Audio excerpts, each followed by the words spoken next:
हमारे यहाँ ओम की बड़ी महिमा है। आप लोग कोई भी नया घर बनाते हो तो घर में स्वास्तिक भी बनाते हो, श्री भी बनाते हो और ओम भी बनाते हो। बोलो हाँ। हमारे हर मंदिरों में ओम है, ओमकार कहते हैं। हमारे यहाँ शिव जी 12 ज्योतिर्लिंग में नर्मदा जी के किनारे एक ज्योतिर्लिंग बैठे कहाँ है? ओमकारेश्वर में। एक पूरा पर्वत है ओम के आकार का। बोलो हाँ, है कि नहीं? ओमकारेश्वर कहते हैं उन्हें। समझ में आई? तो क्या समझ में आई कि ये ब्रह्मा, ये विष्णु, मतलब हरि हर योर न भेदहा, हरि और हर, नारायण और शंकर में कोई भेद। ये प्रणवाक्षर के मध्य व्यवहार 3 का है। सृष्टि उत्पन्न करनी है तो ब्रह्मा, पालन करना है तो विष्णु, संहार करना तो शिव। ये व्यवस्था करनी पड़ेगी। परंतु ये तीनों तत्व आप गाते हो। आप आरती तो सब गाते हो, क्यों समझ नहीं पाते ना चीजों को? समझ में आ रही है बात? ब्रह्मा विष्णु सदा शिव जानत अविवेका, प्रणवाक्षर के मध्य ये तीनों एका। ओम जय शिव ओमकारा।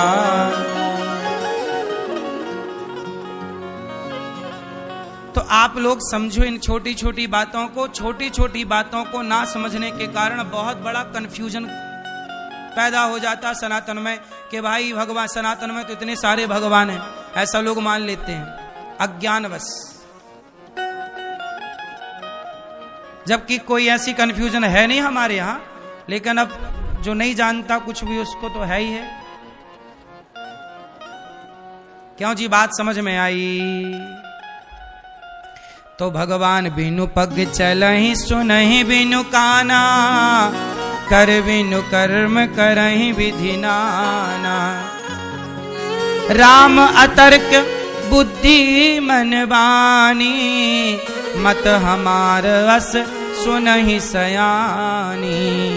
जब जब होय धर्म की हानि, बाढ़हि असुर अधम अभिमानी। तब तब धरे प्रभु विविध शरीरा। पार्वती जी से शंकर जी कहते हैं, देवी जब जब धर्म की हानि होती है तब तब भगवान अवतार लेते हैं। कभी वो राम बनते हैं, कभी कृष्ण बनते हैं। सुनो, द्वारपाल, एक बार क्या हुआ कि भगवान को अवतार क्यों लेना पड़ा, उसका कारण बता रहे हैं। एक बार क्या हुआ, जय और विजय 2 द्वारपाल थे भगवान नारायण के। जय और विजय उनका नाम था। एक दिन क्या हुआ, संत लोग आ गए तो भगवान का दर्शन, सनकादि, सनक, सनंदन, सनातन, सनत कुमार 4 ऋषि आए। बोले हमें भगवान नारायण से मिलना है। तो द्वारपाल तो अपने अभिमान में, एक खड़े रहो, हमारे भगवान अभी नहीं मिलेंगे, चलो। संतों ने कहा भाई भगवान ने कह रखा है कि संतों को कभी भी अंदर आने दो, पर द्वारपालों ने नहीं जाने दिया। द्वारपाल कहते ना, मंत्री जी का ड्राइवर ज्यादा घमंड दिखाता है। तो चल पड़े ऋषि, अंदर जाने लगे तो द्वारपालों ने रोका नहीं। तो ऋषियों ने श्राप दे दिया कि तुम बताओ, भगवान के द्वार में रहकर भी तुम्हें बिल्कुल ज्ञान नहीं है, कुछ समझ नहीं रखते हो कि जब भगवान ने कह रखा है कि साधु संतों को रोका ना करो, कभी भी आ सकते, तुम कौन होते हो रोकने वाले? तो संतों ने श्राप दे दिया, जाओ जय विजय, हम तुम्हें श्राप देते हैं, तुम 3 जन्मों के लिए राक्षस हो जाओ। जब बाहर शोर शराबा देखा तो भगवान दौड़े दौड़े आए। क्या हुआ? बोले प्रभु ये घुसने नहीं दे रहे अंदर, कह रहे हैं कि आप शयन कर रहे हैं। मैया शयन कर रही हैं, देखो भगवान वहां शयन कर रहे थे, मैया यहां शयन करने लग गई हमारी माँ। मैया राम राम। तो द्वारपाल जो हैं भगवान को बाहर निकलने के लिए मजबूर कर दिया। भगवान आए, क्षमा मांगी संतों से, प्रभु क्षमा कर दो, हमारे द्वारपालों से गलती हो गई, इन्होंने आपका अपमान कर दिया। अब द्वारपाल चरणों में गिर पड़े, प्रभु हमें तो श्राप मिल गया, कह रहे हैं राक्षस बनोगे। भगवान बोले चिंता ना करो, तुम 3 बार राक्षस बनोगे तो तुम्हारे लिए हम 4 बार अवतार लेकर के आएंगे। वही राक्षस जय विजय राक्षस बने पहली बार हिरण्याक्ष और हिरण्यकश्यपु। तो भगवान हिरण्यकश्यपु के लिए नरसिंह बने और हिरण्याक्ष के लिए वाराह अवतार लिया, तो 2 अवतार। फिर वही दूसरे जन्म में रावण कुंभकर्ण बने जय विजय। तो रावण कुंभकर्ण बने तो उनको मारने के लिए भगवान राम बने। फिर तीसरी बार द्वापर में वही जय विजय शिशुपाल और दंतवक्र बने। तो भगवान शिशुपाल और दंतवक्र को मारने के लिए कृष्ण अवतार लेकर के आए। तो ये भगवान जय विजय को श्राप मिला था संतों का राक्षस बनने का, उसी के कारण भगवान को अवतार ले लेकर के आना पड़ा। तो रावण के लिए भगवान को क्यों आना पड़ा? क्योंकि रावण कौन है? भगवान का भक्त ही है। ये पहले भगवान के द्वारपाल थे, फिर ये रावण कुंभकर्ण बने। तो ये भगवान के अपनी लीला थी। द्वारपाल हरि के प्रिय दो, जय अरु विजय जान सबको। विप्र श्राप ते दूनौ भाई, तामस असुर देह तिन पाई। ये सब राक्षस बने और राम जी ने फिर इनका उद्धार। तो एक बार राम को जय विजय के कारण प्रभु को राम बनकर आना पड़ा। फिर एक बार कश्यप अदिति तहा पितु माता, दशरथ कौशल्या विख्याता। एक कल्प यही विधि अवतारा, चरित पवित्र किए संसारा। कश्यप और अदिति, एक बार कश्यप और अदिति माता ने तपस्या की और यही कश्यप अदिति कौशल्या और दशरथ बने। इन्होंने भगवान से वरदान मांगा कि आप हमारे पुत्र बनकर आओ। तो भक्त यदि ये वरदान चाहता है, अच्छा एक काम करो, आप तपस्या करो घोर और कहो कि हे नारायण, हे प्रभु, हम आपको पुत्र रूप में चाहते हैं। तो बताओ भगवान को आपको पुत्र बनकर के आना पड़ेगा कि नहीं? तो एक बार की पूरी लीला तुम्हारे लिए सेट करनी पड़ेगी। तो जो जो भक्त भगवान को इस रूप से पुकारे भजे, उनके लिए भगवान आए। तो कश्यप अदिति के लिए एक बार भगवान आए राम बनकर। तो राम जन्म के हेतु अनेका, भगवान राम की लीला तो वही है, पर बार बार राम आते हैं, बार बार लीला करते हैं। कोई एक बार राम थोड़ी आए, कई रावण हैं, कई रावणों की कथा है, अभी आप सुनेंगे आगे।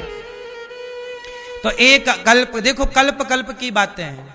एक बार कश्यप अदिति के लिए भगवान को आना पड़ा और एक बार तो गजब हुआ, नारद श्राप। ये शंकर जी समझा रहे हैं माता पार्वती, सुनो। एक बार आपके गुरुजी ने श्राप दे दिया था भगवान को, तब उन्हें राम बन के आना पड़ा। नारद श्राप दीन एक बारा, कल्प एक ते ही लगी अवतारा। एक बार क्या हुआ, जलंधर नाम का वृंदा के पति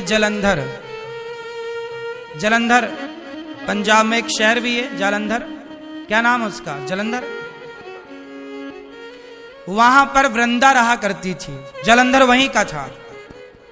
तो वृंदा बड़ी पतिव्रता थी, परंतु पत्नी के प्रभाव से ये राक्षस अपना गलत यूज करता, सताता लोगों को। तब भगवान शिव से जलंधर का युद्ध हुआ, पर मरता ही नहीं। तब भगवान विष्णु आए और वृंदा के पातिव्रत धर्म को जलंधर बन के वृंदा के पास गए और उसके संग रहे। जब वृंदा को पता चला कि ये तो भगवान नारायण विष्णु है और ये देखो मेरा पातिव्रत बिगाड़ने आए, तो श्राप दे दिया, जाओ तुम पत्थर के हो जाओ। तब भगवान शालिग्राम बन गए और तुलसी बोली कि अब मैं आपकी पत्नी बनकर सदा रहना चाहती हूं। तो वही वृंदा तुलसी बनी जो सदा शालिग्राम भगवान के ऊपर चढ़ी रहती है ना।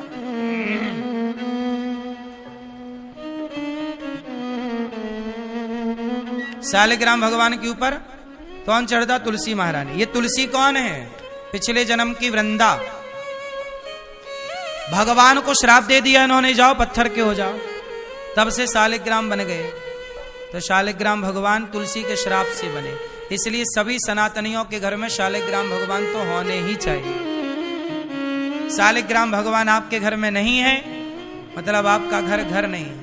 आपके घर में तुलसी नहीं है, शालिग्राम जी नहीं है और गौ माता नहीं है तो आपका घर शमशान है, वह घर घर नहीं है, हैं? गौ माता नहीं है, चलो होनी चाहिए, तुलसी तो होनी चाहिए, या तो तुलसी हो या तो तीनों हो तो बढ़िया है, पर तीन नहीं है तो कम से कम तुलसी और शालिग्राम जी तो हो।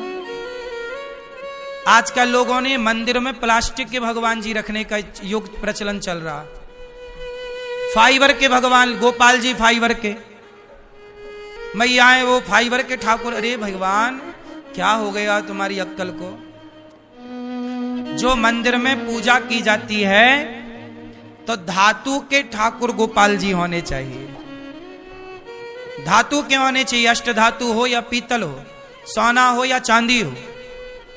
प्लास्टिक के भगवान मंदिर में नहीं। प्लास्टिक की कोई आकृति सुंदर है, आप तस्वीर है रख दो, दर्शन कर दो कहीं, मंदिर में नहीं। अब प्लास्टिक के भगवान है तो प्लास्टिक धो धो के पियोगे? गोपाल जी होने चाहिए। जो परंपरा है ना उन्हें ना बिगाड़ो।